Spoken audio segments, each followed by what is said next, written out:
How good are the 2022 Philadelphia Fusion? It's a tough question to answer for sure. They're coming off a playoff appearance and all, but they've gone through quite a few changes. Are said changes enough to get them back into title contention?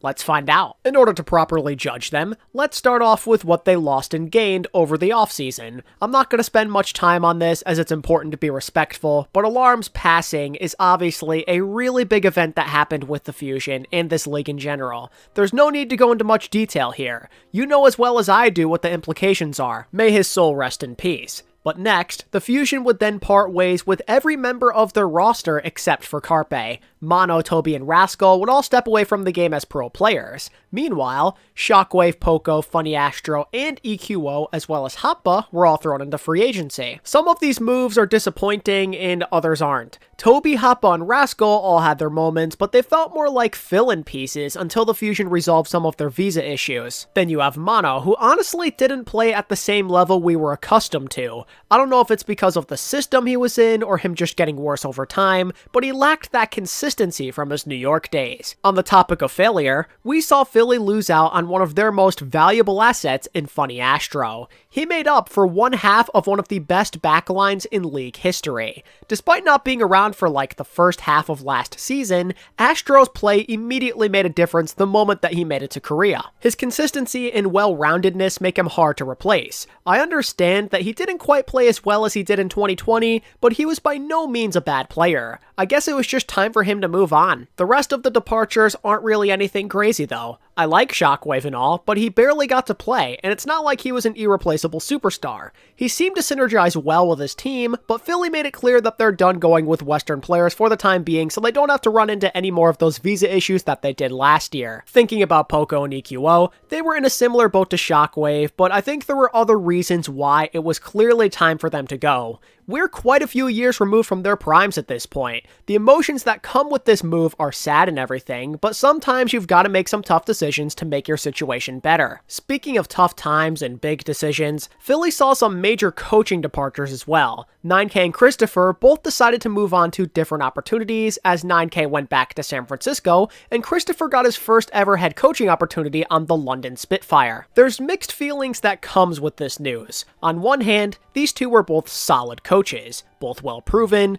both extremely intelligent. On the other hand, maybe them choosing to leave is actually a good thing. The Fusion were all over the place last year. Sometimes they'd look great, in other moments they'd go on massive losing streaks. Maybe a vision change is what they need to get back on the right track. Generally, the Fusion went with a massive roster overhaul, but it kind of seems like it was worth it given the results and overall circumstances from the year before. You don't feel great about all these changes necessarily, but not horrible either. And I'm kind of feeling a similar way about their new additions. To begin the fully Korean Philly Fusion era, they decided to sign the DPS duo known as MN3 and Zest. These two come from the Korean contenders team known as T1, where they showcased impressive playmaking. They often don't get talked about as much as they should though. So much other crazy stuff has gone down this offseason that's kind of just diverted our attention away from them, but these two are going to make a fine rotation alongside Carpe. Rookies or not, you do not want to be messing with them. This especially goes for MN3.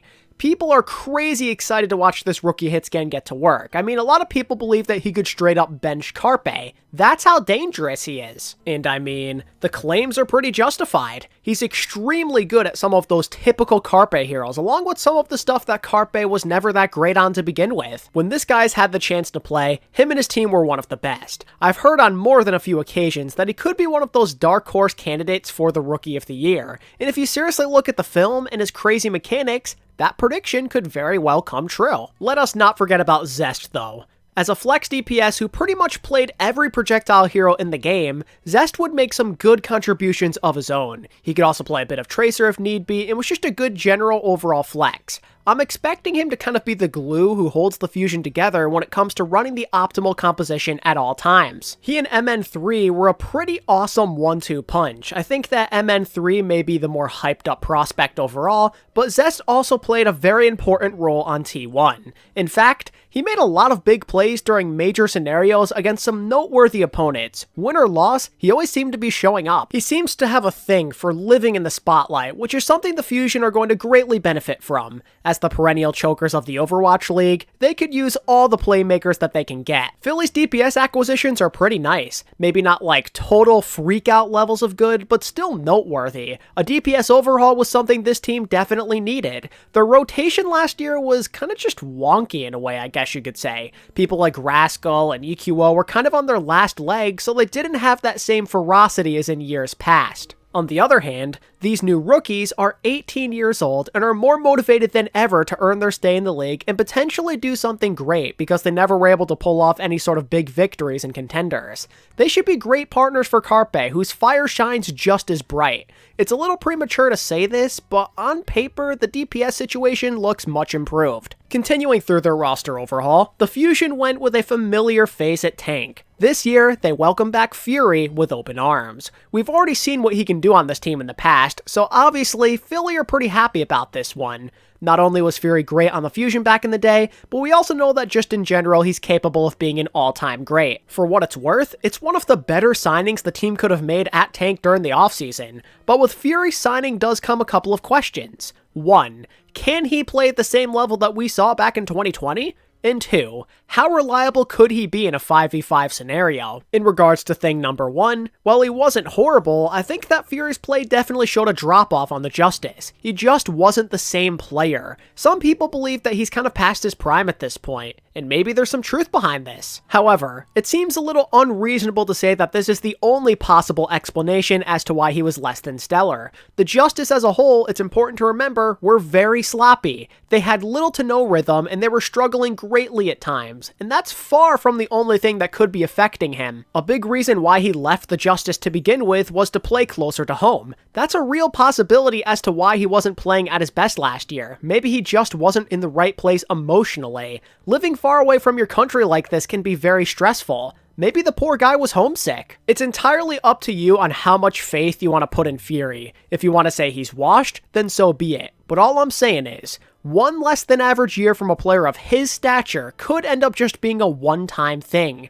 As a Fury supporter, I firmly believe that it is worth giving him a second chance to redeem himself. The hero pool thing could be a completely different story though. I'm not entirely sure if the Fusion intend to sign any other tank players before the start of this year. I've seen rumors swirling around that somebody like Sato apparently has been spotted at the Fusion facility, but there's no concrete evidence as of right now. If the Fusion do end up signing Sato, or somebody else let's say, you can disregard this. But until then, my assumption is that Fury is going to be the only tank on the roster by opening day, and if that's the case, how much do we trust him to play whatever the team needs him to? We know his strengths. Diva, Sig, Zarya, he'll do great in those scenarios. Heck, he might even do fine on Orisa, which he also has experience on. But that still leaves him with like a good 4 heroes that he's mighty unproven on. Philly's rate of success could generally come down to like the meta, or how often they can get away with running their comfort picks over the most ideal composition choice. I'm not the biggest fan of this approach if I'm being honest with you. Fury's a known talent, so I think his odds of success are maybe a bit higher, but you still gotta keep this in mind. He's not perfect. Fury is definitely a guy you want to monitor, especially as the meta goes through a bunch of changes. Oh, speaking of points of interest, how about that new support line? Philly are going with the Overwatch League veteran AimGod, as well as the newcomer, Fixa. Since losing his job in 2020, AimGod has been working his butt off in contenders to earn another opportunity, and it would seem that his hard work has finally paid off. He's back to give it another go after playing alongside the likes of a couple of other guys who ended up making the league through Team CC. I've heard a good number of fans vouch for AimGod as a good emergency pickup. He was one of the better available flex supports by the time Philly signed him in January. He's shown some small improvements in his game since the disaster on Washington and has arguably earned himself another chance. My only question is, would any team have picked him up this offseason if it wasn't for an emergency like the one Philly went through? Maybe I'm underrating his value, but it's just a thought. He already has plenty of Overwatch League experience after all, so maybe I'm making a big deal out of nothing, and it's not like his mechanics have ever been much of an issue. It felt like it was more of a fundamental thing back in the day. If he was able to properly clean up some of those issues, then he should look a lot more like his old self from Season 2. But even so, it's hard to tell if the Fusion got anybody of value here. He could be meh, but he could also be one of the better flex supports in APAC if he gets into a proper rhythm. With that in mind, Keep a close eye on him. Be sure to watch his new partner just as carefully though. Fixa is more of an unknown in this situation. Him and his teams never found much success during the time he played in Korean contenders. It wasn't really until he joined Uprising Academy in NA where he finally started to get some proper recognition. And I have to admit, he definitely helped put that Academy team on the map. His Lucio and Brig play weren't bad at all. He's never afraid to hit the go button and his team always presses forward alongside him. He's got a lot of confidence to him. His awareness also seems pretty good, and I've noticed that he does have a tendency to outpace the enemy main support with charging ultimates in the mirror match. Fixa made some nice strides in his game after moving into NA contenders, and there's a chance that he could be a long-term solution to the main support position if developed properly. But I mean, in general, Philly definitely downgraded main support. It's not his fault or anything, but going from Astro and Toby to an unproven rookie is not the best look. I have no doubt that Fixa could be perfectly fine, but it's difficult to envision him performing at the same level as two all-time great level players. That's a lot of pressure. Anyway, that basically sums up the new Philly Fusion roster as of right now. Before we evaluate them as a whole, we gotta address how this team changed up their coaching vacancy. For starters, their new head coach is going to be none other than former Guangzhou Charge head coach, Jin. Jin was famously known for leading the Charge to a Summer Showdown title, but also for underperforming and just not playing that great during the playoffs. But since then, he helped coach T1 and get them 2 top 4 or better finishes in Korean contenders. All the T1 talent they signed makes a lot of sense now, doesn't it? It kinda goes without saying that there's mixed feelings to be had about this pickup. He doesn't feel like a top-of-the-line coach based on all the shortcomings of the past, but he's not the worst. The Charge had their moments back in the day, and you have to remember that he's gonna help Zest and MN3 feel a lot more comfortable with their Overwatch League transition. That sense of familiarity will provide comfort in a system they're already used to. So in a way, this signing could be fantastic. I'm not entirely convinced that he's the right guy for the job just yet, but he makes sense. As for who's going to be coaching alongside him, they went with former Guangzhou Charge main support Chara, as well as Sung Min. Both of these guys are understandable. Chara was also a coach on T1 recently, and he does have a long history with Jin in general, so it kinda seems like this was just a match that was bound to happen. Meanwhile, Sung Min simply comes from O2 Blast, which automatically makes him a point of interest. I think that him, plus the other two we just talked about, could make for a good trio with a good amount of recent success under their belts.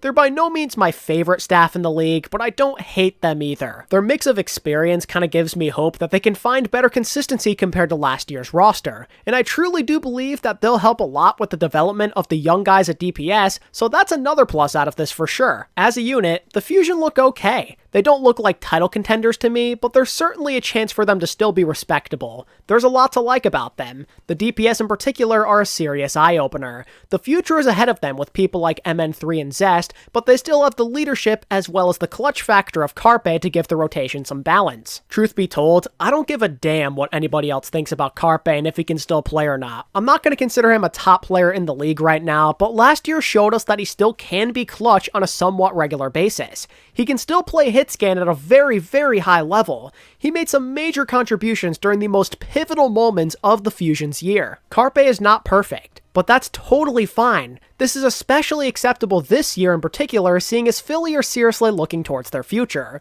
Carpe doesn't have to carry the burden all by himself anymore. He's got 2 eager rookies with a lot of promise just begging to prove themselves. Somebody like MN3 you know is going to carry this team as well. With the team being less Carpe-centric, it's going to be fine to have him rotate in and out of the lineup more often, and it's not going to feel like they're doing something wrong. If Carpe isn't getting the job done on like Tracer, or the meta just calls for something he isn't that great on, you can get away with it. Sure, there could be some ups and downs that comes with this since they're rookies, but that's where Carpe comes back in. If somebody isn't ready, you know he's going to gladly step in at a moment's notice. This rotation just feels nice. They've got that perfect mix going on. A lot of these APAC damage lines are nasty looking, and the Fusion did a great job of making sure they don't fall behind. These 3 players should give them a solid competitive edge. And as mentioned before, I also generally like Fury. I'm worried about how he does on his own, and I'm slightly concerned he'll never be the same player, but I'd like to think that a year of change is going to do him some good.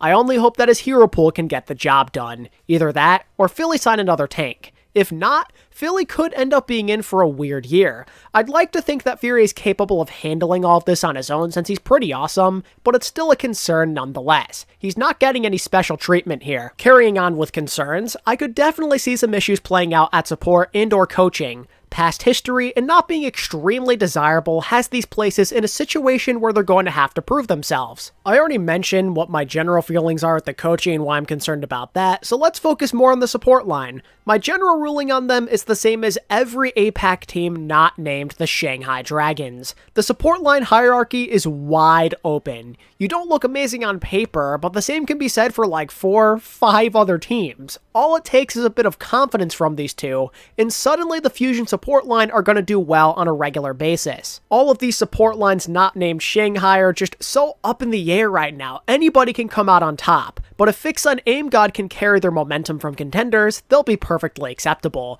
But because the APAC region support hierarchy is so wide open, there's a strong possibility that it goes in the complete opposite direction too. The Philly backline feels like a complete toss-up, which doesn't exactly feel amazing, seeing as the same principle also applies to coaching and the front line arguably. If I were to rate my confidence of the Fusion on a scale of 1 to 10, it would be like a 7 at best. The pieces and interest factor are there, but they're still so unproven. With that in mind, I project the Fusion to finish anywhere from 6th through 13th place in the overall standings and 2nd through 5th in APAC. Given the recent rumors that Chengdu may be selling their players due to their owners being straight up broke, I'd like to imagine that the range of places Philly finish could be pretty long. They could be just an ordinary, boring, middle-of-the-pack team, but they could also be like the second best team in their region, which would definitely ensure a decently high placing in the league. Although I gotta admit that as of right now, I more so think Philly get this high if the rest of APAC ends up being a flop rather than the Fusion being really good.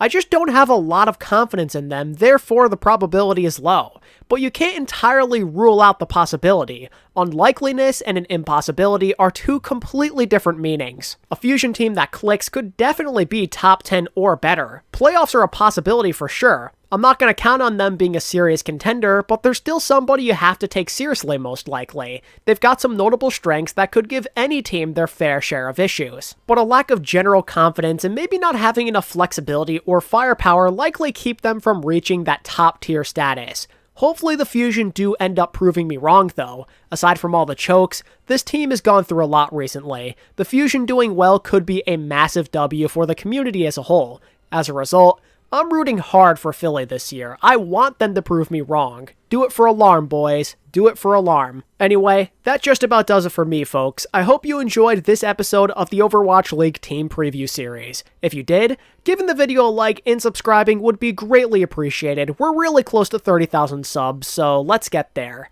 And as always, thank you all so much for watching this video. I really do appreciate it. And until next time, this is ATP, signing out. Peace.